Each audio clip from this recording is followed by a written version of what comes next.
Hi, this is AJ. Welcome to episode 105 of Here's What I Watched. In this episode, I want to talk about the Ed Asner and Christopher Plummer movie Up, which was co-written and directed by Docter.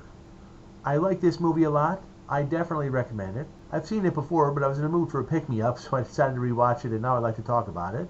Up is not my favorite Pixar movie. I'd say that honor probably goes to the movie Brave, but it is my favorite movie written and directed by Docter, and Up is arguably the most mature Pixar movie, so if you're looking for a way into Pixar movies, it's a great place to start.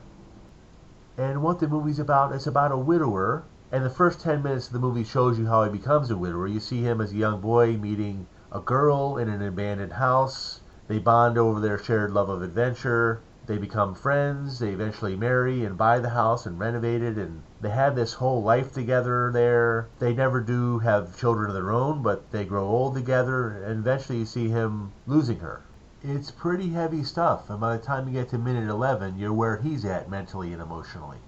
And some more bad things happen, and you see him about to lose his house, but instead of letting that happen, he decides to send some balloons from his days as a balloon salesman up the chimney filled with enough helium to somehow lift the whole house up off its foundation, and the house floats away with him inside it.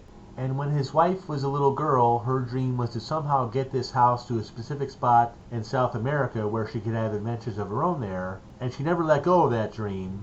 So most of the movie is him trying to float this house all the way to South America to land it in that specific spot. And he has quite an adventure of his own along the way. He makes some friends, he makes some enemies. It's a Pixar movie, so of course there's some whimsy, but there's also some deeper emotional stuff going on that adults can appreciate. Up is a very well written, very well put together movie with great animation and a fantastic score, and I enjoyed the hell out of it.